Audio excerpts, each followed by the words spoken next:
This is KMTV. My name is Nathan Charles, sitting in the presenter seat on this beautiful day. It's May 3rd, 2024. Looking at issues from Liberia, President Joseph Human Boycott and delegation are heading to the United States to participate in the Africa Development Business Forum in Dallas, Texas. And President will also visit other parts of the United States to meet with delegation, business delegation, that is the executive mansion is reporting in Liberia. So the big news is President Joseph Boyka and delegation, a 10-man delegation, will depart to the U.S. for the uh, U.S. African Business Summit in Dallas, Fort Worth, Texas. And some of the people coming with the president include Honorable Cyril Beslo Yanti, Minister of Foreign Affairs, Minister of Commerce, Minister of Agriculture, Information Minister, and the list goes on. According to the release, while the president is away, the Minister of State for Presidential Affairs and Chief of Staff, uh, Sylvester Grisby, will act in consultation with the Vice President of Liberia. And also, as you know, another big news in Liberia, President Joseph Human Boyka have signed the document to formalize the War in Economic Crimes Code. At long last, this War in Economic Crimes Code formation will be established. And according to the document that the president signed, they are ensuring that that committee will be headed by an independent lawyer who will work with other people, report to the Justice Ministry to ensure that the formation of this War in Economic Crimes Code and the anti-corruption code as well will also be established to prosecute those who committed heinous crimes in Liberia and other parts of the world who's also connected to Liberia. Some of our officials who embezzle or squander or misuse the resources in Liberia. That's one big development there from Liberia. The executive mansion is reporting. Also, too, on the flip side, we'll be playing you few interviews with a Liberian who is lobbying for the formation, the reopening of the Liberian consulate in the state of Minnesota. As you know, Minnesota hosts over 32,000 Liberians, and people have to leave from from Minnesota, other parts, and travel as far as New York or Washington D.C. To secure the passport visa just to travel to and from Liberia. So we'll be having a special interview here as well. And we'll be going into Patawi. We spoke with the representative of that area a few days ago. There was a violent situation there, and they are pointing accusing fingers at him. So War and Economic Crimes Code is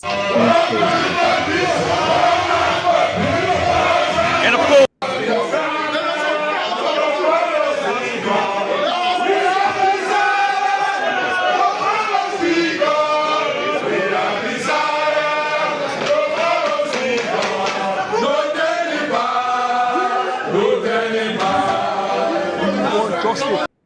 So Liberian lawmakers there, that was how the formation of the War and Economic Crimes Code uh, program was ruled out at the House of Representatives.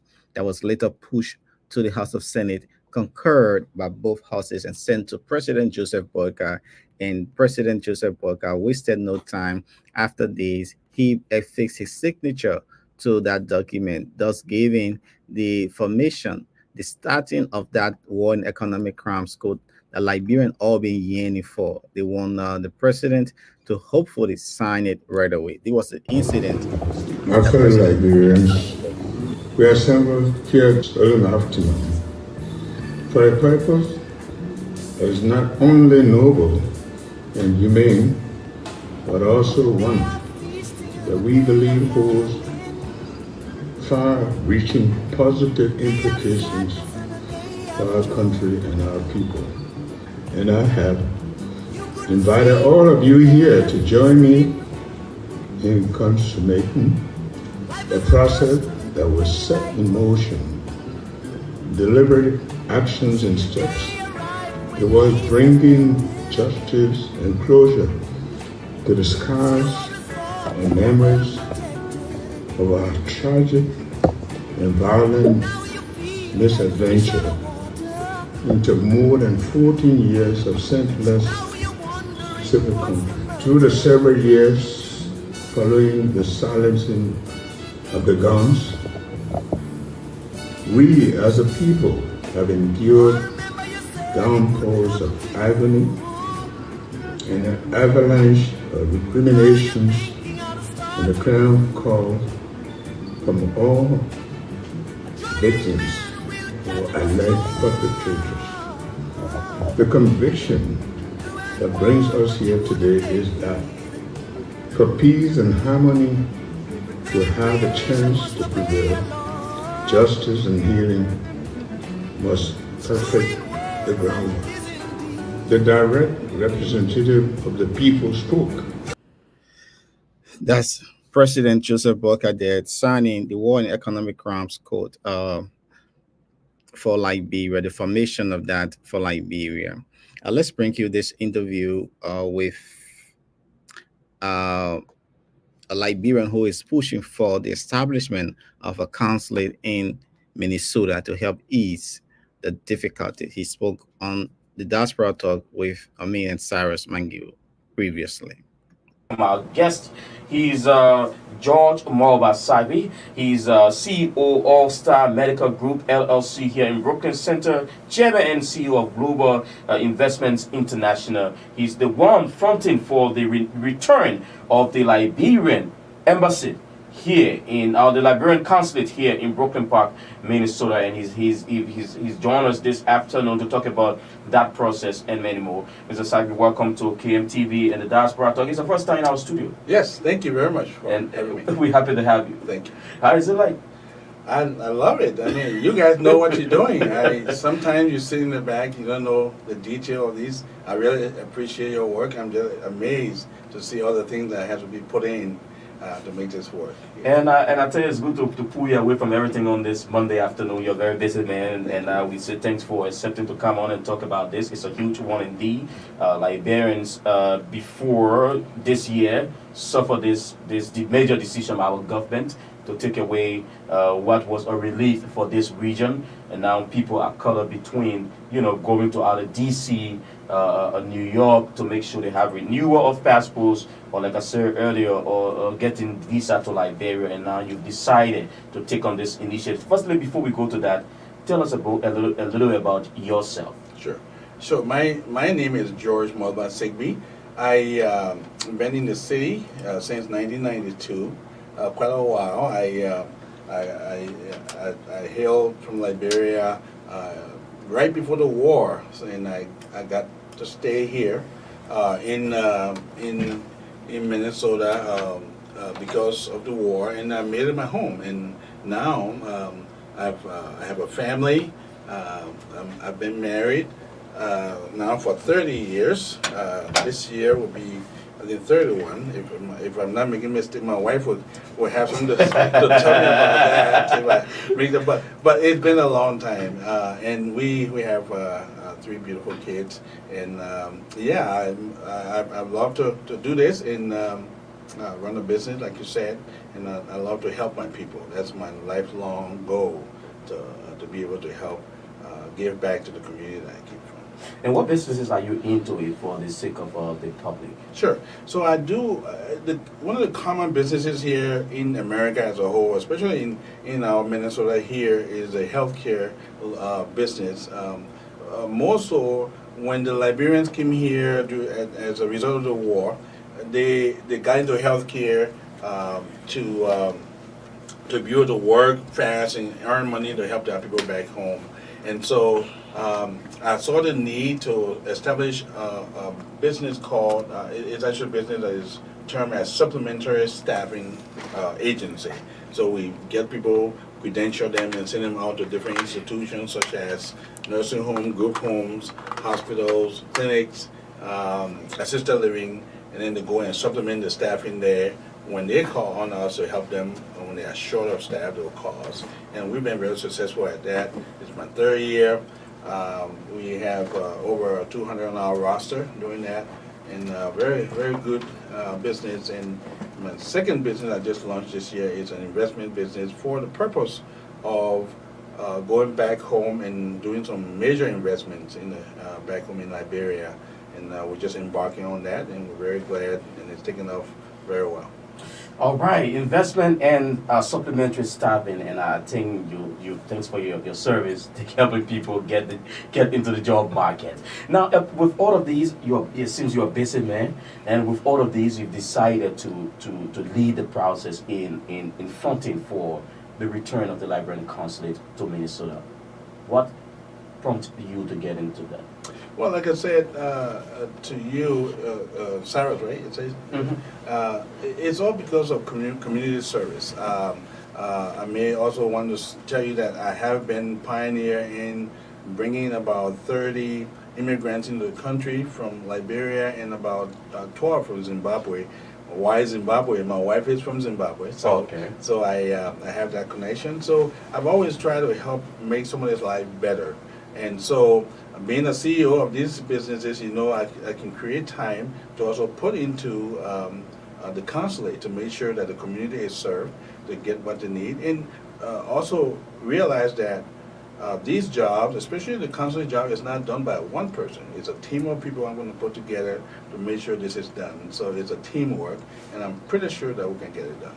So what's the startup process? I see you have a petition. What roadmap have you set up?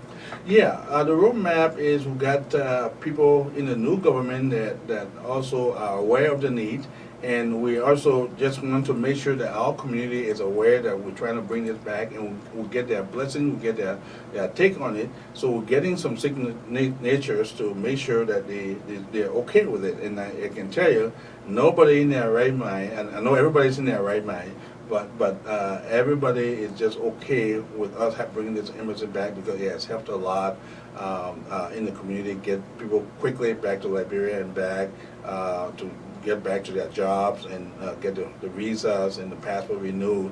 So everybody is very impressed and excited that we're going to have this back here. And Nathan, I will give you the opportunity to roll those voices just on the brink of the consulate leaving Minnesota. There were voices, there were meetings held, there were consultations. They did not materialize. Let's throw it back a little bit so that those watching can see where we've come from with this consulate. And this was before the shutdown, the consulate that was headed by Jackson George and his team.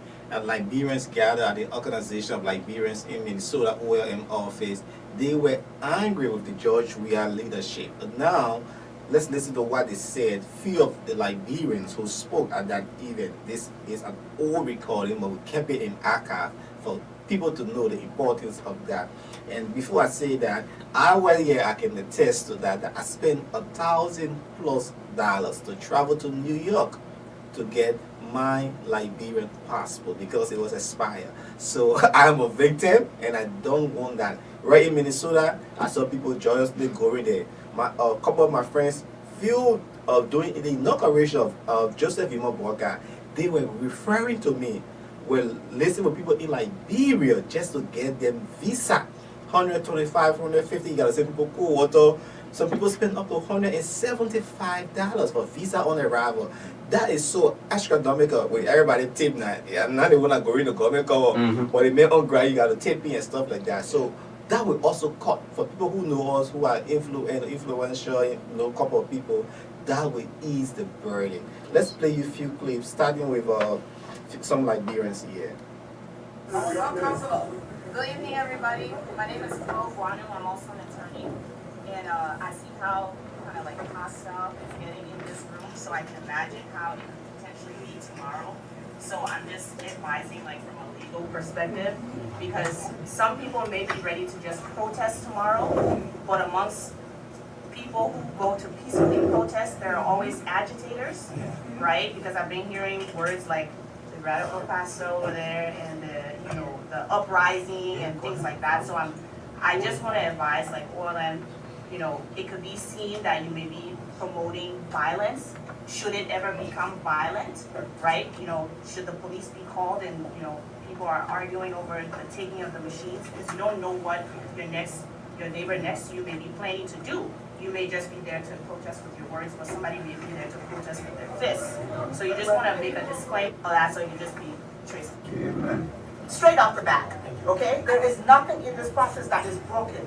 Minnesota has one of the strongest, if not the strongest, Liberian community in these United States. We need to be respected for that. I have personally, people will call me and say, I have a passport, my mom died in Liberia, how can I get there? With the biggest pride, I would say, come to the consulate and your process will go through. Do you understand? So there are important and significant roles that this consulate plays in the Midwest. I live in Washington, D.C. I volunteered at the embassy in Washington, D.C. many years ago. Has this process been vetted by anybody? Did anybody go to this place and see how this process works? Do you know what it means to buy a plane ticket from here and go to Washington, D.C. to get a passport or a visa? Do you know what happens to that? Why are we consistently breaking up processes that work? I don't understand. But in North and South. When you come, I can tell you say come or don't come, but I have an office I can be evicted, right? So I beg you, if you're coming, I'm hoping that you will let the process play the letter that you're going to send. We have some effect for the communities, for the sake of the community. In closure, one of the things that bothers me was to hear the fact that I was not cooperating with the process. And that is why I say again, as Liberians, this Jackson, Georgia you see before you, whatever I say behind you, I can say in front of you. Community organization, we need to stand up. Let's send a letter tomorrow. Mr. Edie, the information you receive for that letter on the phone with you, that they say, as that official communication, we're not going to honor that communication. If the foreign ministry has an issue, they need to write this community officially. So what she said to you, maybe or better or put it as well. Well, voices there from 2023 when the government of Liberia decided that they will shut down the consulate here in Minnesota, leaving several Liberians, thousands of Liberians. We say in Minnesota we have 40,000 strong Liberians in Minnesota. So add South Dakota, North Dakota, Iowa, Chicago, those areas, and even beyond, who saw these areas, this Midwest, as a place to easily travel and process their documents for Liberia, whether it was a visa, whether it's passport renewal. Those are the privileges that they enjoy because they knew that the process was better in Minnesota. So you listen to them, Mr. Sabi. What do you make of that then? I see your face. Yeah, you look emotional. Yeah.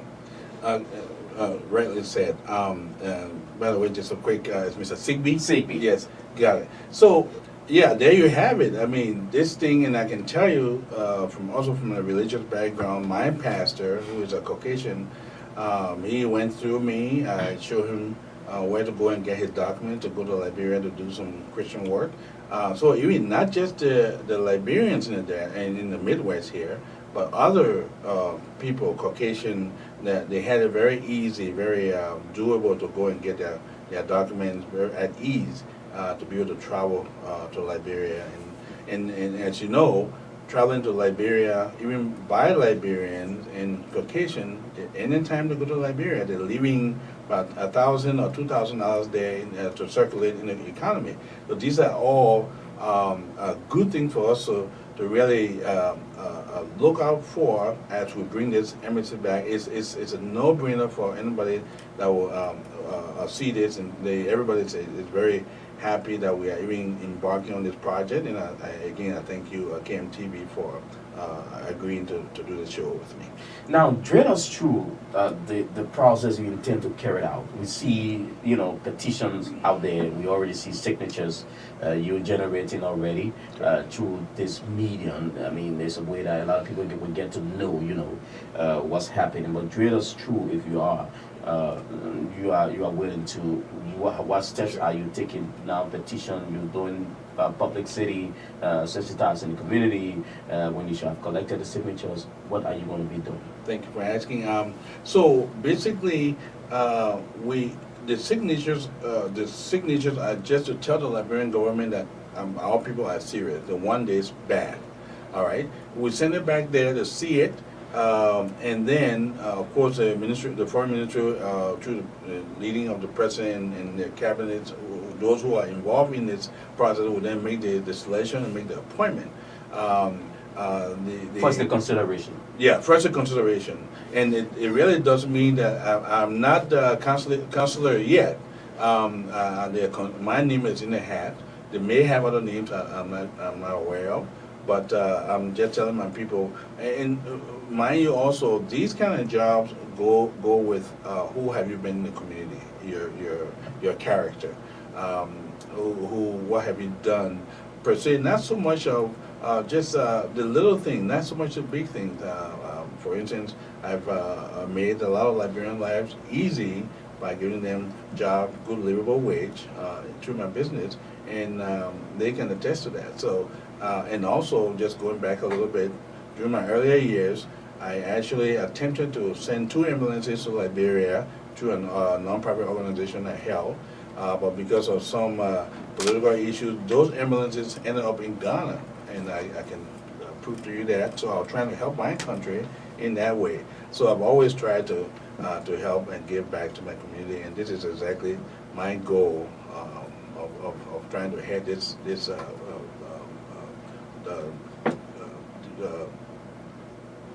how you call it, this ministry or this counseling office, along with other able bodies that may even be smarter than me, but we'll work together as a team. Nathan.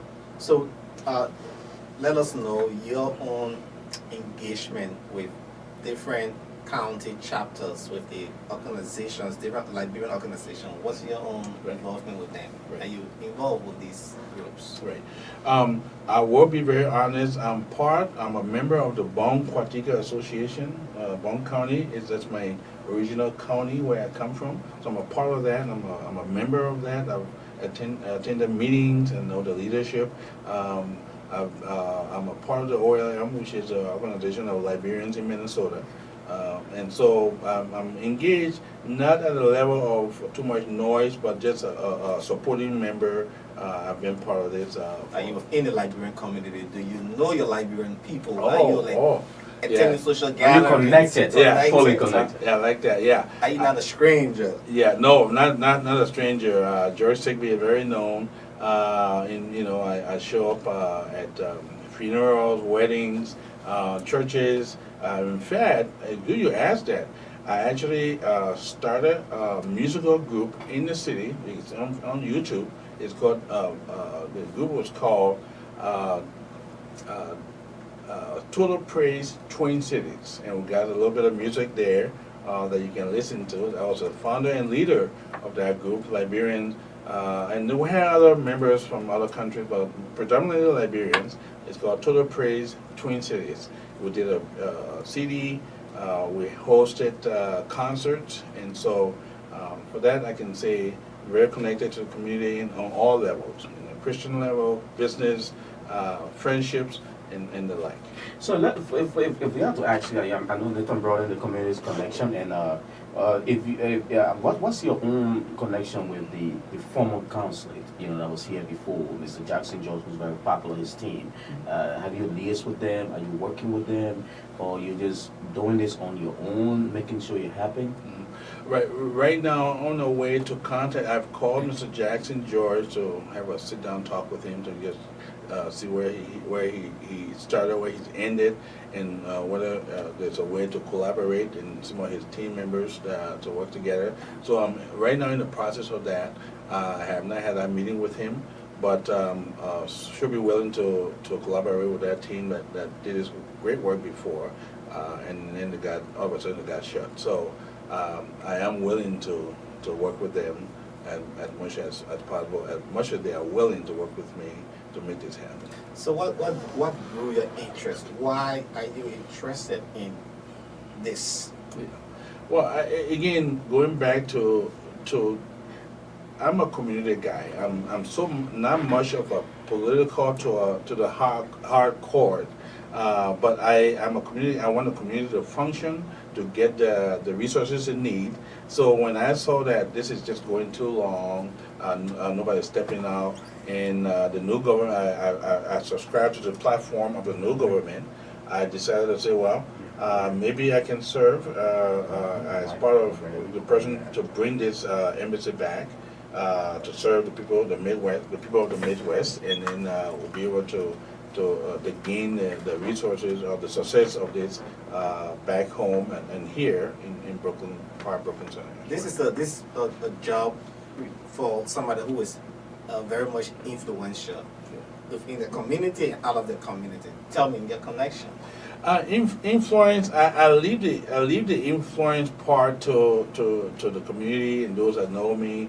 I can say I am. I like to talk facts and encourage people. And, give courage to people that need help in certain ways. So my influence level is not to tell lies. I'm going to tell the truth. I'm going to help you as much as I can, based on my ability. So I can say I'm influential by just a virtue of how I am. I've encouraged other people in the past to do what is necessary to help their own life, their own family. So I can vouch for that. So in terms of because this is a job that requires somebody who has the connection.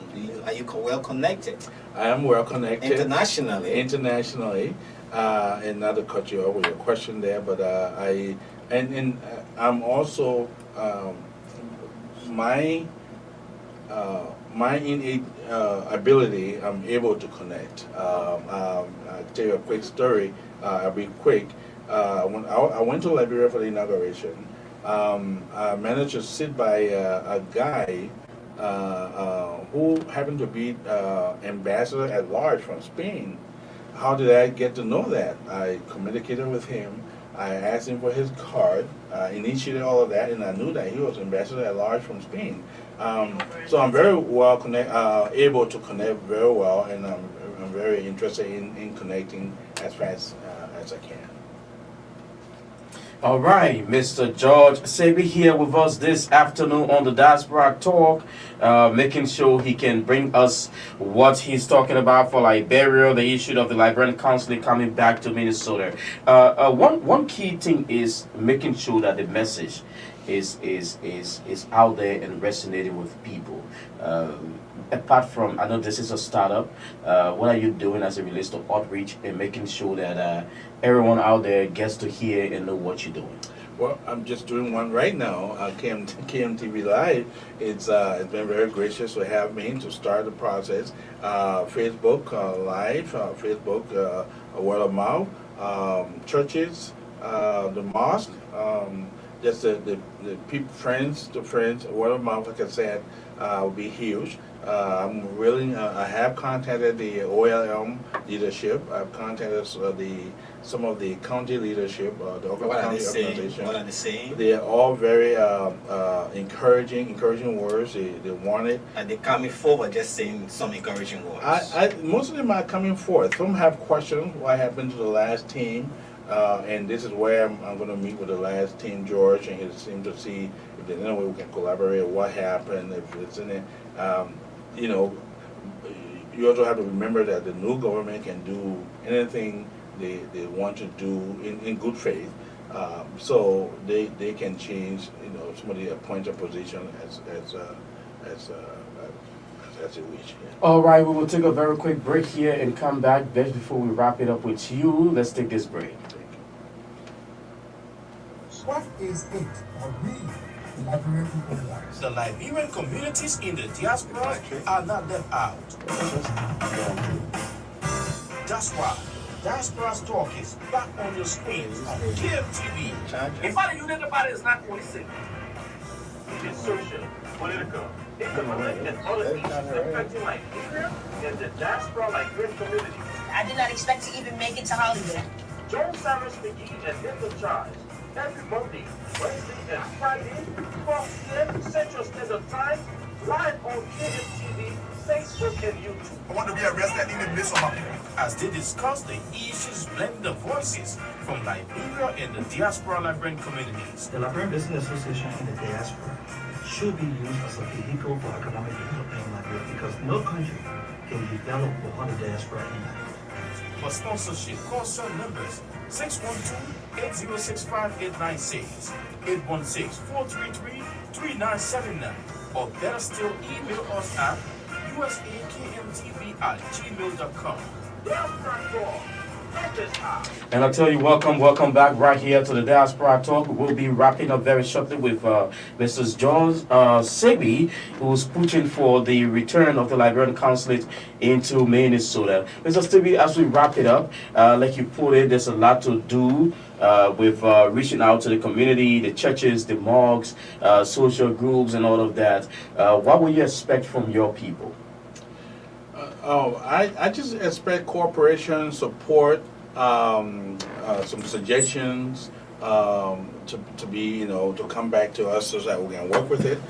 They are the very people we trying to serve, and we need their support, their strong support, and their concerns, everything, and to be able to do this as quickly as possible.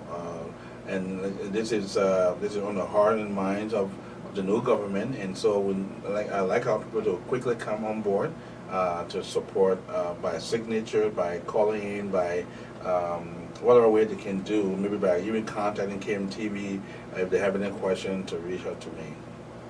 All right, so on this note, we'll wrap it up with you. Any final message you'd like to say to the community? Yes, I love my community. I've been here over 30 years, just about, in Minnesota, all here in the cities. I've seen the development of where we are, and we can do the same thing back home. We work together to support all of our organizations, TV Live, organizations, businesses like ours and others. We can work. Number is power. So let's work together and reopen this consulate so that we can better enjoy our stay here and our travel back home by everybody whenever you want to. Thank you very much. All right, so Mr. George Sebi, he's the CEO of All Star Medical Group LLC, Brooklyn Center, and also chairman and CEO of Global Investments Incorporated International, that is pushing for the return of the Liberian consulate here into Minnesota. My name is Cyrus McGee. We'll be right back. Let's take the very quick break. When we come back, we have issues to work on as it relates to Liberia and our one war. GM colleague from Bon County District number 5. On Saturday, I went to defend my thesis at Cardinal University, and in the process, immediately I got through with my thesis defense, when I came outside, I saw a group of people around my car, and when I asked, they said there was protests ongoing in a clan, in Padawi clan. So I thought to quickly reach out to the people.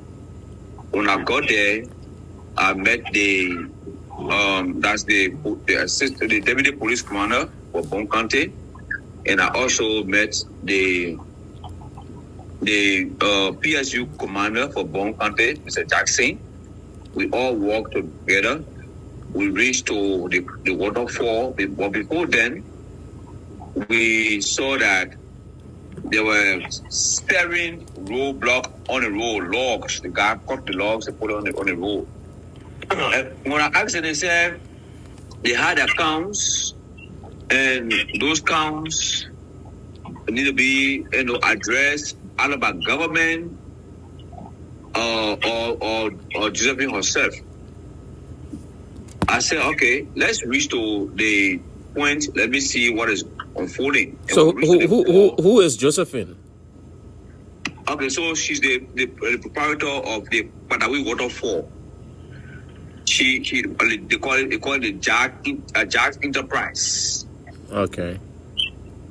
Yeah. So when we got there, immediately we got there, the police commander was already on ground for Bon County. And I told him, I said, look, 2 months ago, the citizen wrote me and they told me that they needed justice. That is what is ensuring in the MOU has been implemented by Madam Josephine. So when I wrote her, when my office wrote Madam Josephine to come to Monrovia for us to have a dialogue, she refused to come. Since she refused to come, I have played low for the past, that's the past 2 months. Till now, I have not had anything to do with her. I don't even know her in person. I have not seen her one day. But what we do, since she did not go to me in Monrovia and today there's a protest, please, there's a saying that whenever a government official comes and enter this fence, when they come outside the tomb, they change against the citizens. So for me, I wouldn't want my tomb to change, so I would not go in there.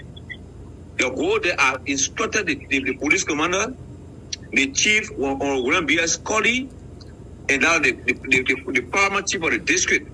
They went in and I asked them where should we go. They said we should go in the nearby town called Borosai.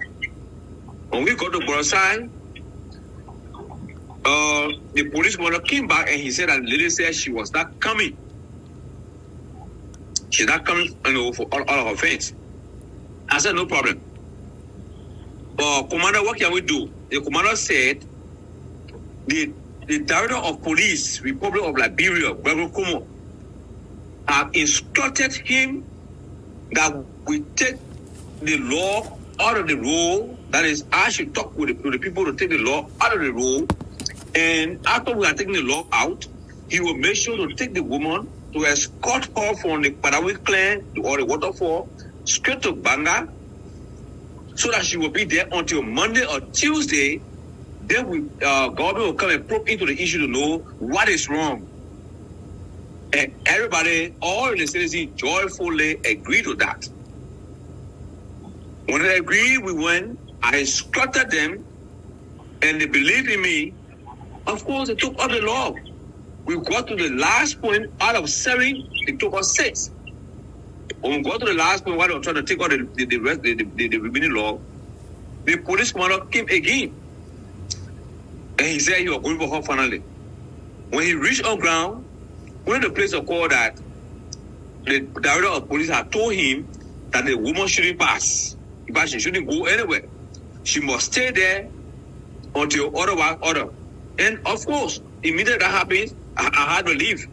I told the people that it was already after 6 going to 7. It was getting dark, and my safety also matters. No police were around as well, so I had to leave. So that's how I take my essay. Only to see, before reaching to Monrovia, she posted on her Padawi Waterfall page, denigrating my character, and even going as far as saying that I have instructed people to attack her last night, and that they're going to burn down the place. But here's a joke. The fire which she posted with my photos, that fire was not even close to her where the guys put a camp near the town, cooking her food to eat, because they said the whole day they didn't eat. That it was that fire that the police came and took the photo they carried to her, and then she was able to post it on her page. You go in her camp today or tomorrow, there is no one fire by you see there. And the guys have been very much, safe in that they are doing the things without causing problem. Luckily today, the Ministry of Internal Affairs went there along with some people, even the government come out, also they say he went there. So I think they have solved the matter. So they let me hanging. They let me hanging because they said in 2 weeks' time they were going to get back to me, so that we all can go there to have it solved. But then you have gone tarnishing my reputation all over every media outlet are taking the issue. The moment I dropped the line, all of the statements that I made there, the statement made by the police commander, the statement made by the traditional people, I'm going to say everything to you. The communication that I wrote to her 2 months ago, I will send it to you. The same MOU that she's not living up to, I will also send it to you guys. So what are That's some what what are some of the claims that the citizens are making for which you wrote that letter? What are those things that they are bringing to your attention, or they brought to your attention 2 months ago? The key issue is she's not living up to her corporate and social responsibility. What are those that are enshrined into the MOU? Okay, so as I said to you, I'm going to send it to you, and you will see it. And let me say this: what really got the people hurt most is that the woman will buy custard soda, take it to the women in a place, telling them that go and wash yourself with it because you people are smelly. She went and brushed the people rest farm.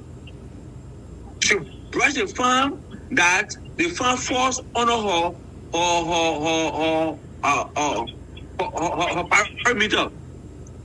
So at the end of the day, people they kept crying on that. She also went and forcibly took away an old woman who saw her playing. And she said they saw the plane in her facility, around her facility. So she took the plane from the woman. Who replaced the woman plane? Honorable Prince Kememo is the one who gave that woman 65,000 to go and resort the plane elsewhere. And those are some of the things that are agitating the people. She also took her brother. She called him her brother, Kuku Dennis. So the people are saying that their children no longer go to school because they are afraid that they need Kuku Dennis not to be one of that facility. It also a harm for them. So those are some of the issues they raised. And as I said to you, I'm going to say the MOU. Those counts that they listed, I will send to you as well. Later. Yes. Thanks so much for giving us the time. And for the benefit of our listeners, could you summarize some of the demands from the citizens? Because some of the things you're saying, they are personal, and we consider that as allegation until we can see all of these things referencing to the plane and other stuff. But you and I know once somebody saw a plane on your land, that's your property, you are entitled to that. So these are personal things you are counting out.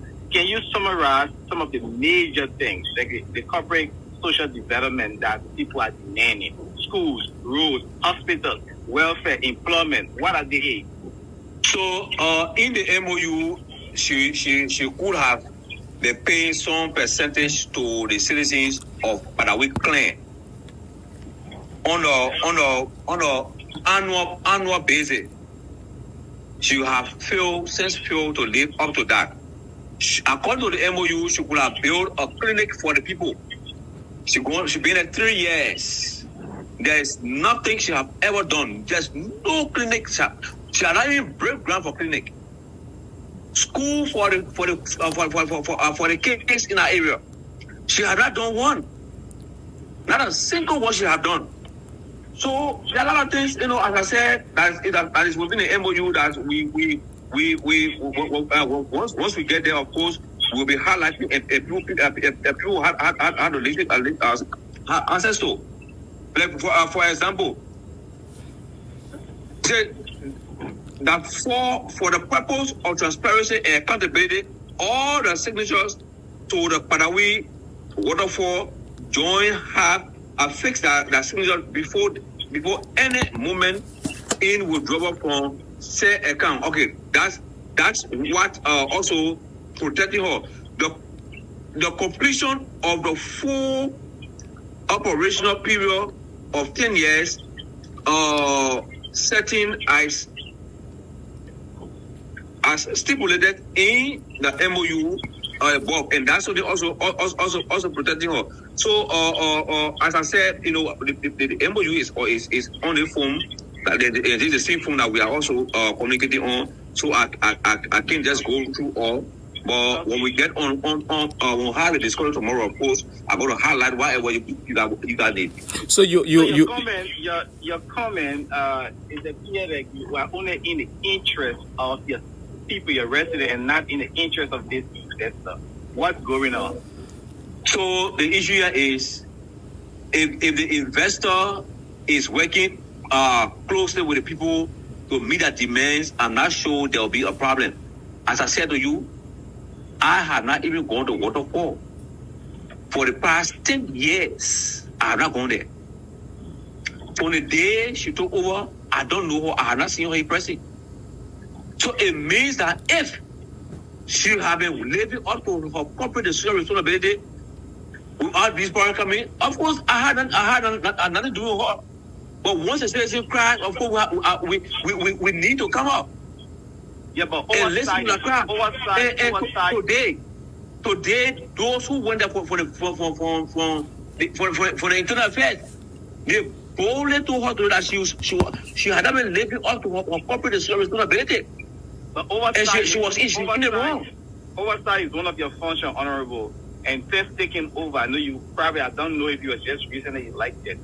Why have you not gone to see this great investor or tourist sector in your county?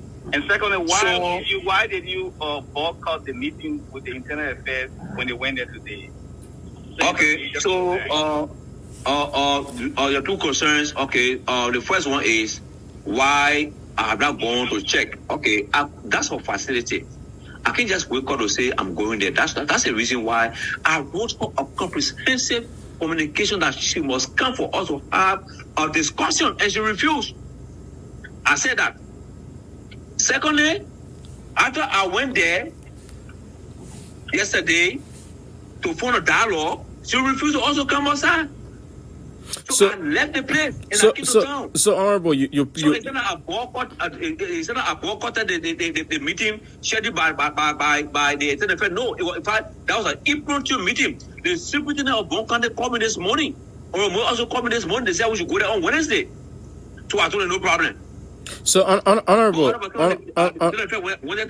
Honorable, you talk about, government officials going in there and coming out, their tone change against their people, something you never wanted. You have a great power to bring anybody to Capitol building with just the stroke of your pen through a letter to plenary.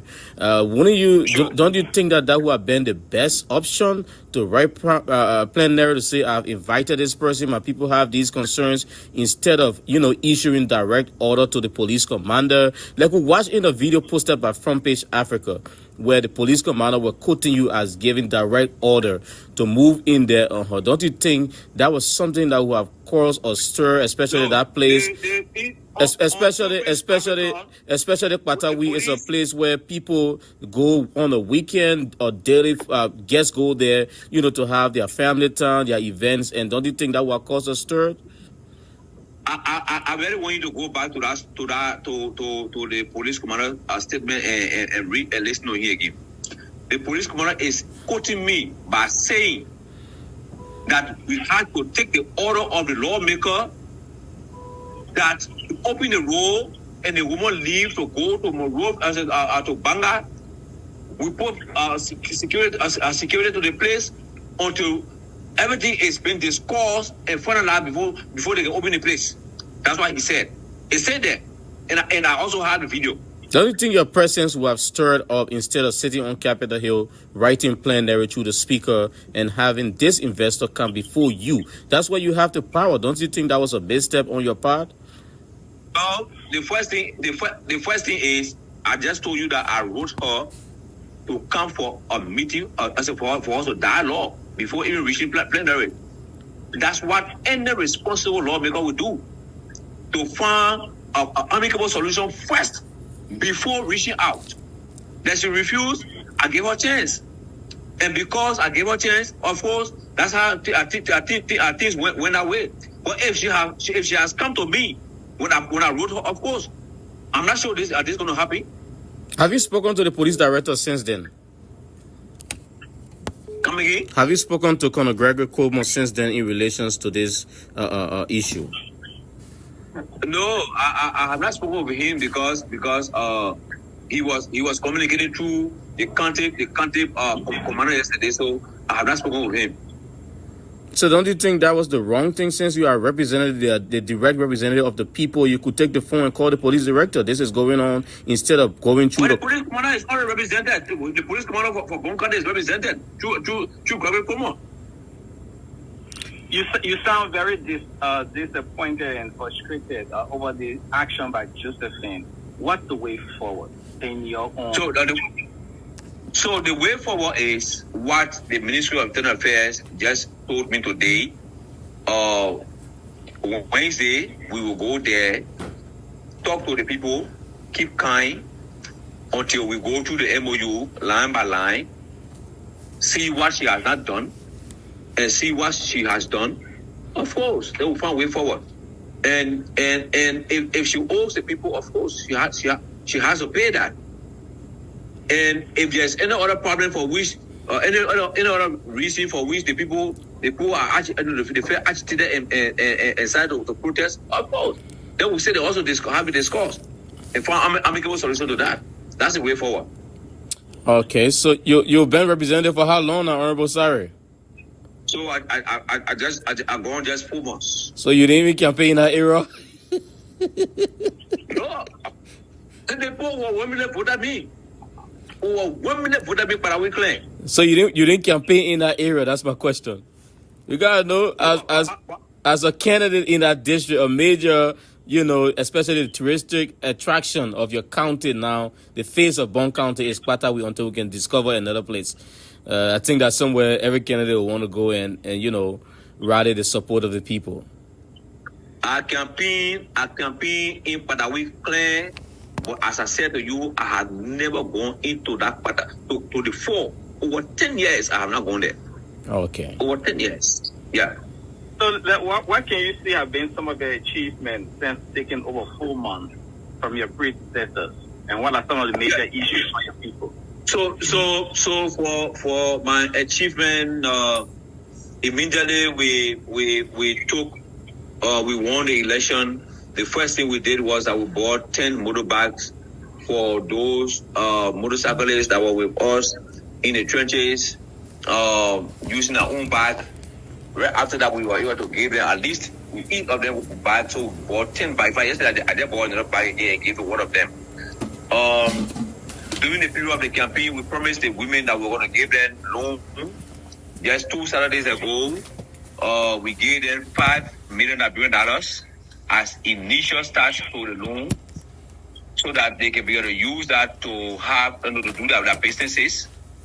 We've been giving recently we gave about 500 bags of cement for people to renovate their depleted homes. And we also gave 250 bundles of zinc around to people whose houses got de-roofed by the storm. And I just received a call again today that the 17 houses got de-roofed again today. So it's my responsibility to send at least 50 bundles of zinc tomorrow, soon money, so that those people will be able to repair their houses. And there are a lot of things we're doing within the district. The most important thing right now, you are debating the budget. What are those things that you are pushing for your people, not just for your district or for Bon County, but Liberia as a whole? What are those cardinal things you think that is needed in Bon County, your district? I am on record 3 days ago. I'm on record of asking plenary for the to reawaken the Maraswapo scholarship, that which have been documented for the past 5 to 6, 7 years. I'm on record of asking plenary to help me in the process to activate the Manaswapo scholarship. I am also on record of advocating on behalf of Cotton University for more subsidies to go to them. I'm also on record of advocating for CARI, which is the only research area in Liberia. Also on record of advocating for Phoebe Hospital.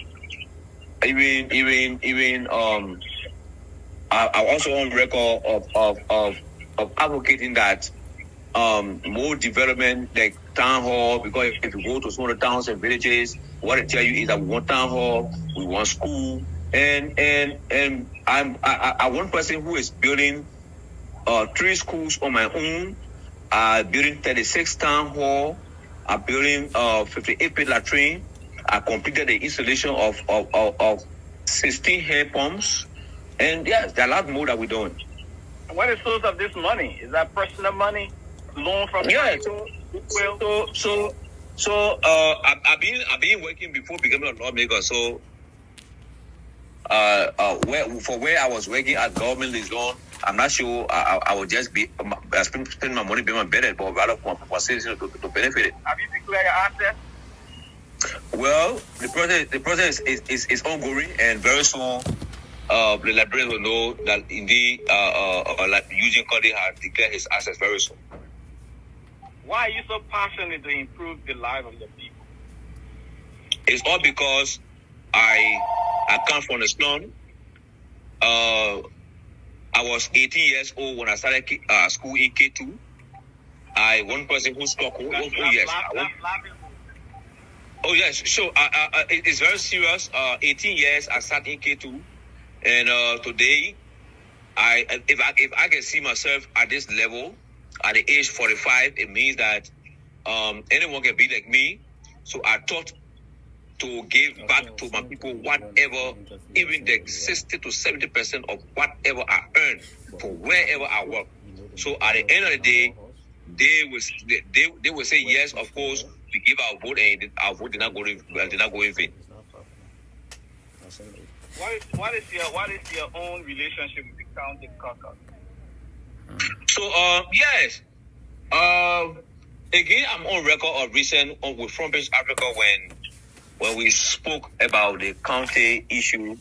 That the same question was being asked. I told them, I said, I have problem with nobody. Despite that, I'm an opposition lawmaker. But I think we should be able to work together. Even when the president called me to the executive mansion, I told him, I said, Mr. President, I'm going to work with you. As long as it has to do with Liberia, I will work with you so that we can lift Liberia from one level to another.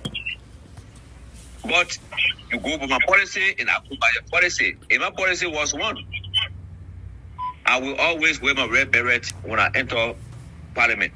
And he said no problem to that. Number two, I told him, you will have to allow me to make decisions in terms of appointing the local government in my district. And he said no problem. But all of a sudden, I'm told that we recommended some needs to him, and those are the needs he took. He left all of my people that I recommended out. So I think when it comes to the issue of the caucus, that's where there's little problem. But again, when it comes to Bongada matters, I focus on that. So you being from the opposition bloc, a sedition precisely. We see you wear a red beret. Somebody listening wonder what the red beret is, but a sedition. What's your role in the caucus right now? How can you mend the difference? Because you sound like the ruling party is controlling Bond County when it comes to the caucus. Yeah, the ruling party is controlling Bond County when it comes to the caucus. But again, as I said, when it comes to any development that has to do with Bond County, I'm in it. We will work together to see how best Bond County can move forward. One major thing that is taking Liberia and killing the young people of our country is the issue of the drug people say drug epidemic that is hampering Liberia. What's your stance on the drug epidemic and the systems that the current DA is employing across the country? I stand against drugs 100%. And look, let me say this. Eugene Colley is one person who doesn't smoke. I don't drink.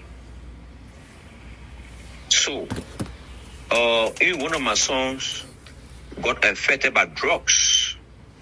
I had to take him out of here, send him to Guinea, so that they can work on him. And luckily, he's no longer smoking. So I stand against drugs 100%. If we can add another one there, of course, to make it 125, yes, of course, I stand against drugs. And are you pushing for better budgetary support for the DEA and its operations? Of course, and that's those are become a thing we're pushing for. And I don't want you to also forget. Maybe you may have want to ask me about the war in Economic Brown Court. When I took over the district, my very first press release, I said that I support the War and Economic Crimes Code, and up to now, I stand by that. And of course, things are going the right way. So I think Liberia needs justice. The very first time that I fixed my signature to the resolution that has to do with War and Economic Crime Code, of course, my 7 uncles who got killed in Kayata before me, I could see that their spirit was rejoicing, in heaven. So I stand for that. I'm gonna be one of those people that will make sure that we come to the war and be successful in Liberia to the fullest. So in this interview, can you promise the Liberian people that we'll see Representative Eugene Cully's assets declared in public soon? Oh yes, of course. That's my responsibility. I'm gonna do it. Can you promise that KMTV will get your asset and publish it? Liberian people that I will declare my assets. I will declare my assets. And will the Liberian people get to know your worth? Well, if I declare my assets, the Liberian people will know my worth. All right. So we're expecting your asset to be published, right? Of course. All right. Honorable Cully, it was a good evening. Nathan, I don't know whether you have anything else. It was good having you for like 30 minutes away from your family time. We appreciate and doing this clarity and talking about some of the issues affecting Liberia and the Liberian people. Bon County, your heartstring as well. Thank you. I think I will have to rate your institution as one of the best, especially where you were able to reach out to me and instead of some of those media outlet that did not ask me a question. They talk nothing about. They said they know nothing about what went on. They know nothing about my role play. But we need to see that they started following the Patawi page because of what they saw. But for you came out to ask me the question. You came out to have an interview. The balance of story, of course, before you can do a publication. So thank you so much, and I will always be available when you are in need of me.